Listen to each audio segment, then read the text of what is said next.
Mújica Heras es abogado, es hijo del histórico socialista Fernando Mújica.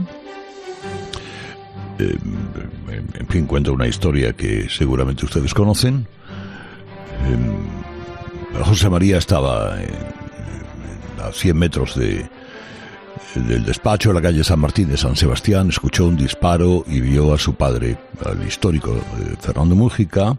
Cuando digo histórico es que porque era de los de Suresnes, fundamentalmente, en el suelo. Se encaró con los dos hombres que huían, le encañonaron, vio esas caras que no se olvidan nunca. Tuvo que reconocerles en el juicio de la Audiencia Nacional. Eran Chapote y Valentín Lasarte. Quien dio la orden desde Francia para que se cometiera ese asesinato fue Cantauri, el que ha sufrido un infarto de miocardio, la presión en Murcia, y ha sido trasladado a Logroño, donde trabajaba el funcionario Ortega Lara, que también fue secuestrado por orden de Cantauri. José María Mújica es además, saben ustedes, sobrino de un hombre que añoramos mucho y hemos querido mucho todos los que le hemos conocido, Enrique Mújica, que fuera ministro y defensor del pueblo, que por cierto fue el que puso en marcha la dispersión de etarras por las cárceles de España. Él es fundador de la España que reúne. José María, muy buenos días. Muy buenos días, Carlos. Me alegro mucho de saludarte. Igualmente. Empecemos por Cantauri, si te parece. Cantauri ha sido trasladado de la cárcel de Murcia a la de Logroño. Lo que pasa es que ha sufrido un infarto, creo que está bien. ¿Qué crees que supone eso? ¿Es un gesto de humanidad con un preso que no va a salir de la cárcel y que va a estar más cerca de su familia, o es algo más? Lo que supone eso debería ser explicado. Cuando se hace otra política penitenciaria con los presos terroristas y se producen acercamientos que estamos viendo, pues tiene que ser explicado por qué se hace. Porque si no se explica, pues no se entiende. Lo que no se explica, no se entiende. Y si no se explica, uno llega a la conclusión de que algo tiene que ver el hecho de que Bildu hoy esté pactando de todo con el gobierno, de que la política de Bildu promueve precisamente esos acercamientos, y por tanto, como digo, si no se explica, uno se queda con la idea de que esto obedece a unos acuerdos que no se quieren explicar, seguramente porque no se pueden explicar por parte del gobierno con Bildu. Todos los gobiernos han acercado presos al País Vasco, bien como consecuencia de un proceso, pero da la sensación de que en este caso no es como consecuencia de un proceso, sino como comienzo de un proceso. Esto es efectivamente la sensación que tenemos por lo que estábamos comentando antes.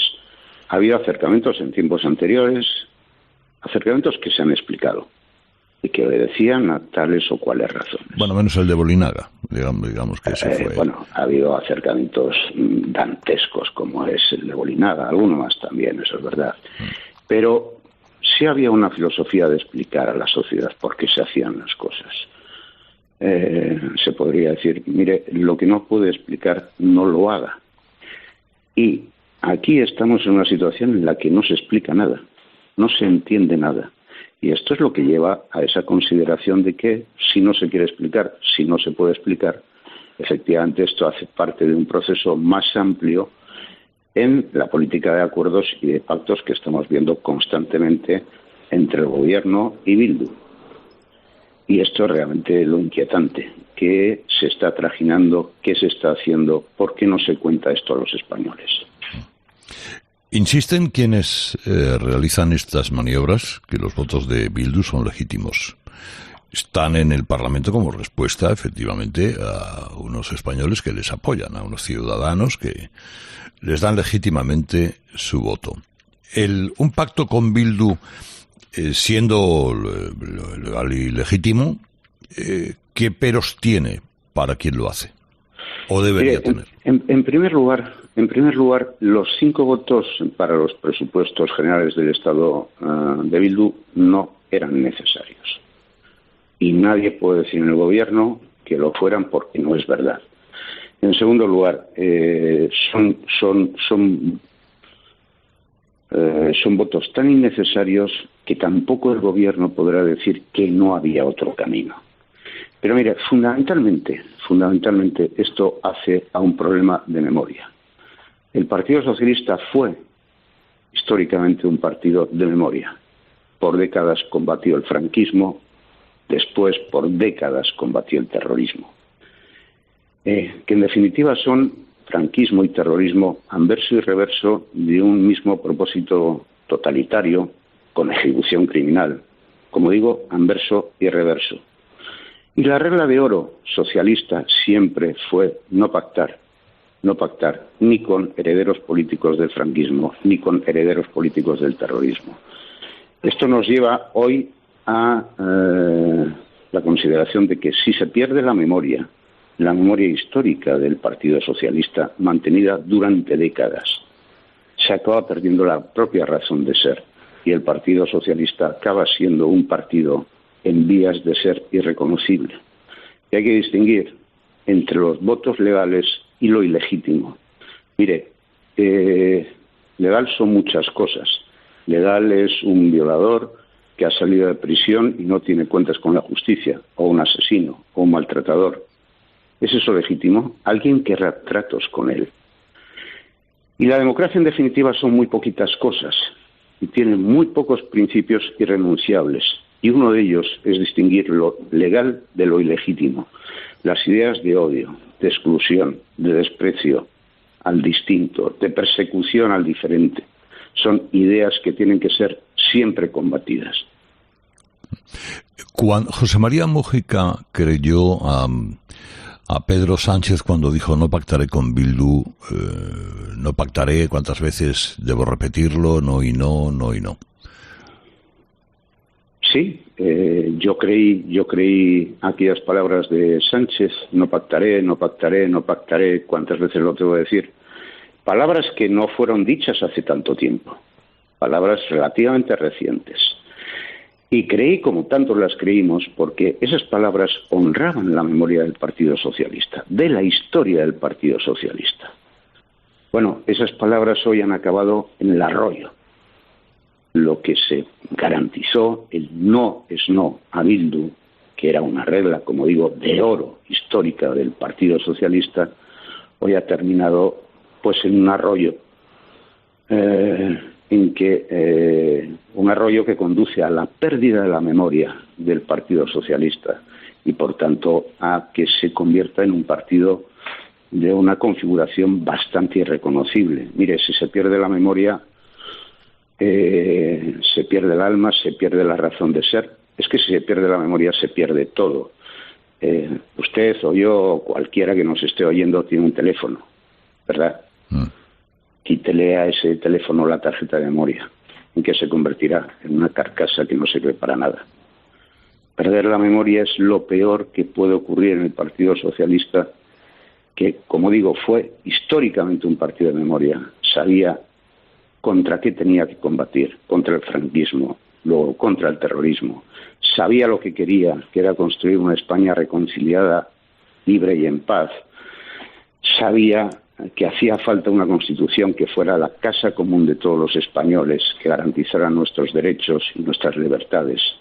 Si todo eso se va arrumbando con alianzas con actores indeseables, con populistas como Iglesias, que es un actor indeseable, con nacionalistas identitarios, pues en donde se acaba es una deriva absolutamente reaccionaria y al final indeseable y que va a dañar de seguir por este camino, si no se rectifica este camino, va a dañar profundamente al Partido Socialista y a toda la sociedad española.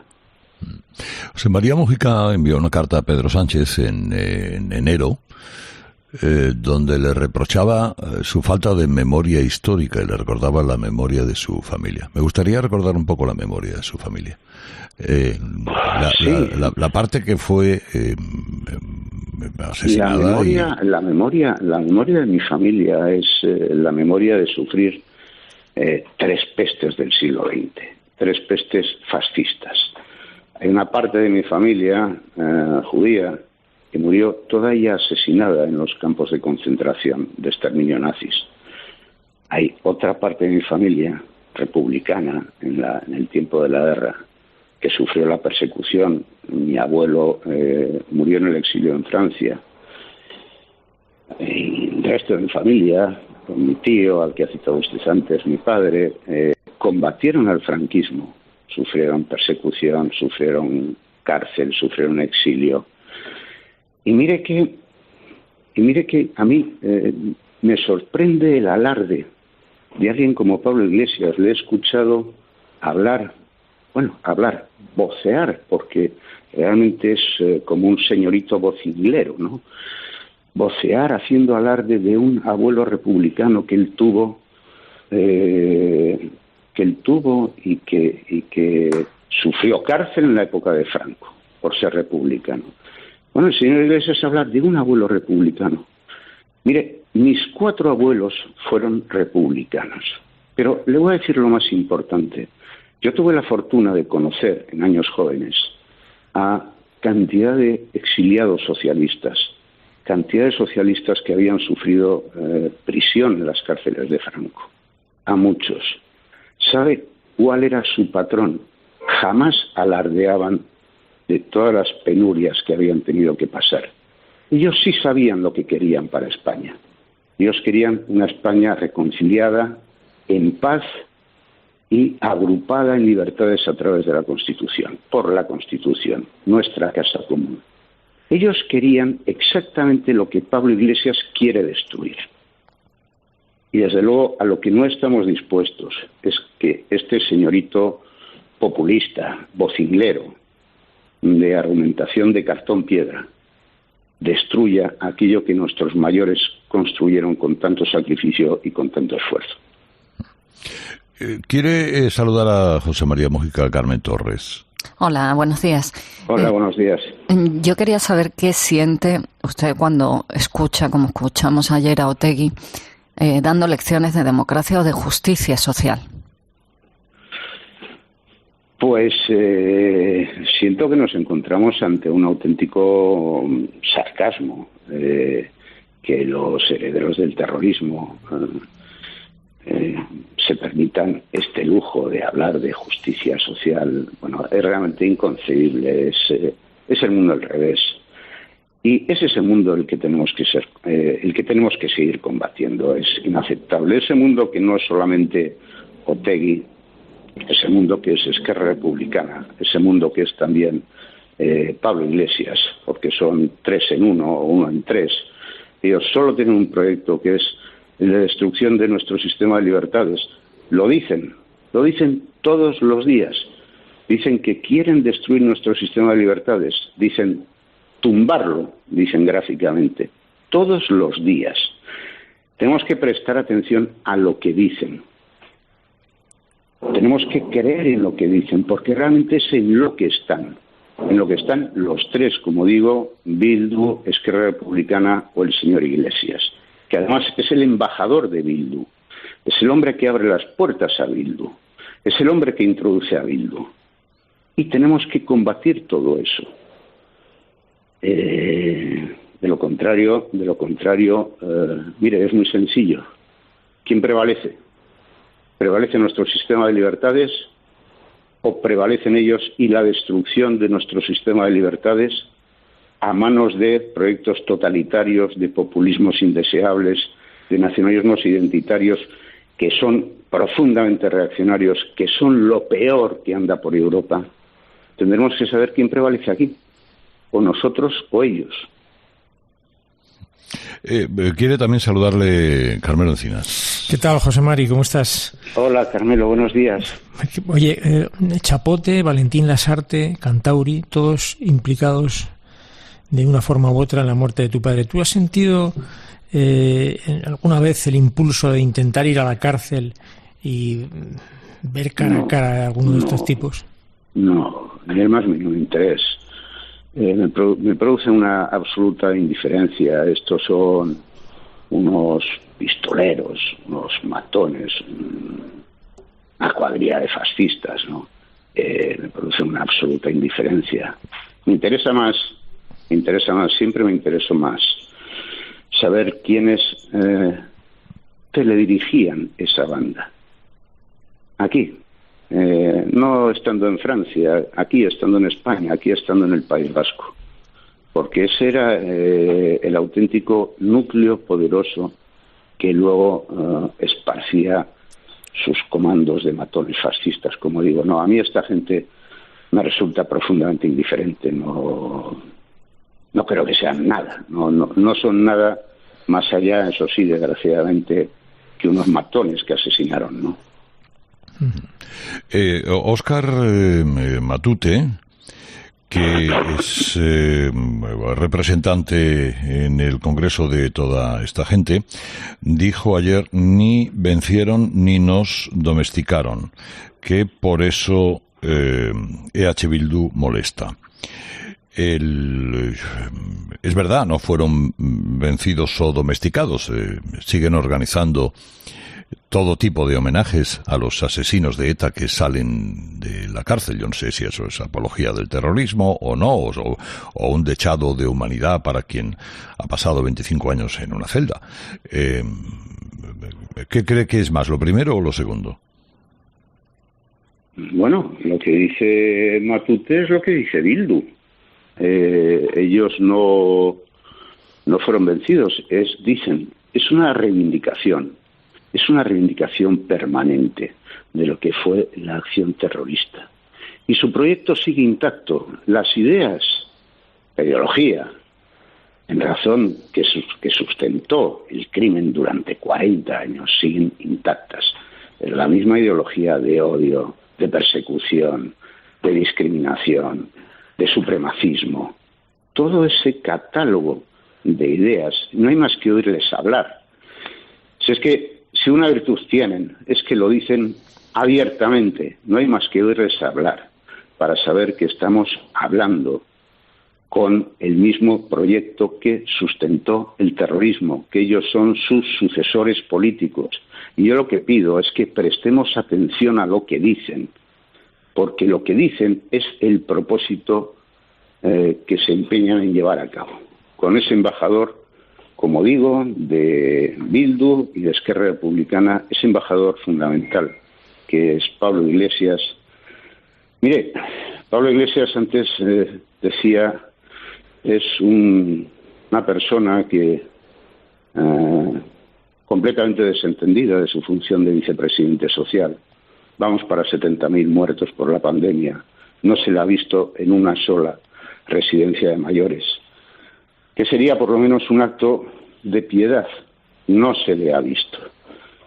Este hombre prefiere ir de plató en plató vociferando sus proclamas de cartón piedra.